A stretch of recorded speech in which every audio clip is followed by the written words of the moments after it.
अतुल सिंघल जी, देखिए डॉक्टर मोहम्मद अमीन साहब ने बताया, अजय जी ने बताया, आप देखें कि इस बार अफ्रीकन देश जो हैं वो भारत का गर्म जोशी से स्वागत कर रहे हैं। वो कह रहे हैं कि चलिए किसी ने हमारी आवाज तो उठाई, हमारे साथ तो खड़े हुए। और उसके अलावा जो चीन बार बार आंखें दिखाता था, वहां पर 5 साल बाद हवाई सेवा शुरू हो गई है। वो कह रहे हैं कि नहीं आप आइए भाई, हम आपके साथ हैं, हम आपका साथ हमें भी चाहिए, ट्रेड खोलने के लिए तैयार हैं सारे जने। और रसिया के साथ और कारोबार बढ़ रहा है, कितना दबाव था। तो ये जो विदेश नीति है, इसे लेकर आप क्या लगता है, और आपको जो डॉक्टर मोहम्मद अमीन साहब ने कहा, अजय जी ने कहा, कितने सहमत आप हैं जी? बिल्कुल, देखिए संजय, ये तो शुरू से ही 2014 से ही हम विदेश नीति देख रहे हैं प्रधानमंत्री की।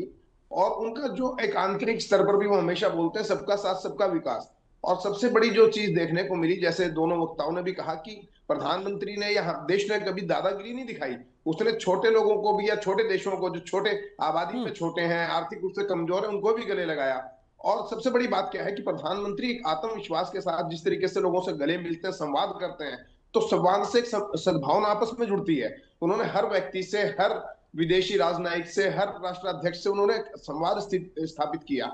और ये जो संवाद है ये उनको मजबूती दी। साथ में जब आंतरिक रूप से हम बात करें, जब आर्थिक रूप से आप सक्षम होते हैं, तो निश्चित तौर पर आर्थिक रूप से सक्षम होने से आपको सैन्य ताकत भी आपकी बढ़ गई।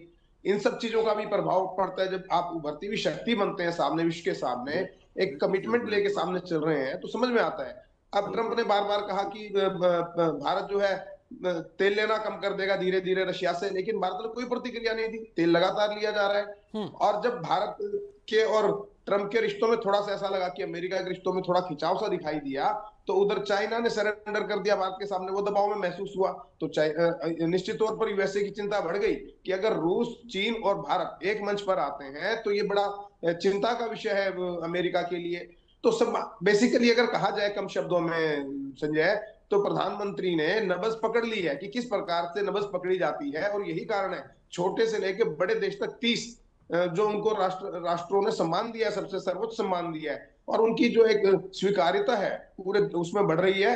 और मैं पिछली बार भी आपके इसमें बताया था कि जब कोरोना काल था, कोरोना के अंदर जिस प्रकार से वैक्सीन दी गई, ये नहीं देखा गया कि कौन सा छोटा देश है, कौन सा बड़ा देश है, सबको कोरोना वैक्सीन दी गई। साथ में जहां प्रधानमंत्री खुद नहीं जा पाए, वहां पर उन्होंने अपने प्रतिनिधि के रूप में अपने जो कैबिनेट के मंत्री हैं उनको भेजा कि आप जाइए उन देशों में संवाद स्थापित कीजिए।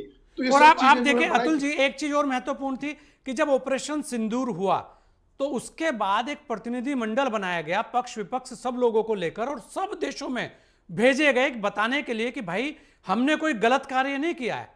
अगर हमें मजबूर किया गया तो हमने एक जवाबी हमला किया, और वो भी केवल कहां, जहां आतंकवादियों के ठिकाने थे। ऐसा भी पहली बार हुआ है कि आप देखें सब जगह जा जाकर बताया गया।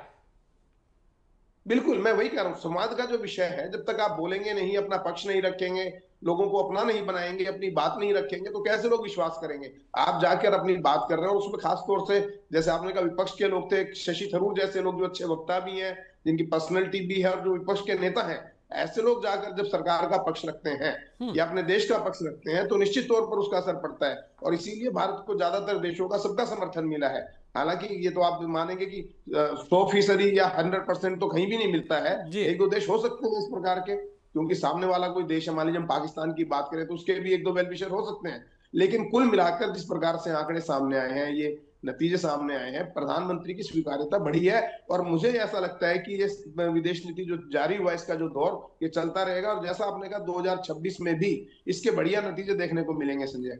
पर अगर देखा जाए अतुल जी, क्योंकि 2026 की बात है और बहुत सारी जगह ट्रेड शुरू होगा, ईयू की बात की है अजय जी ने, बहुत महत्वपूर्ण है, और चाइना है, तो उसके बाद जो भारत की आर्थिकी है, जो बार बार विपक्ष के भी आरोप रहते हैं कि जो आर्थिकी है उसके हिसाब से भारत बहुत पीछे चला गया है, उसे कैसे देखेंगे कि उसके बाद तो और बढ़ेगी, या वास्तव में विपक्ष के आरोप ऐसे लगातार चलते रहेंगे और अपना अपना काम भी चलता रहेगा? विपक्ष का काम तो आरोप लगाना है।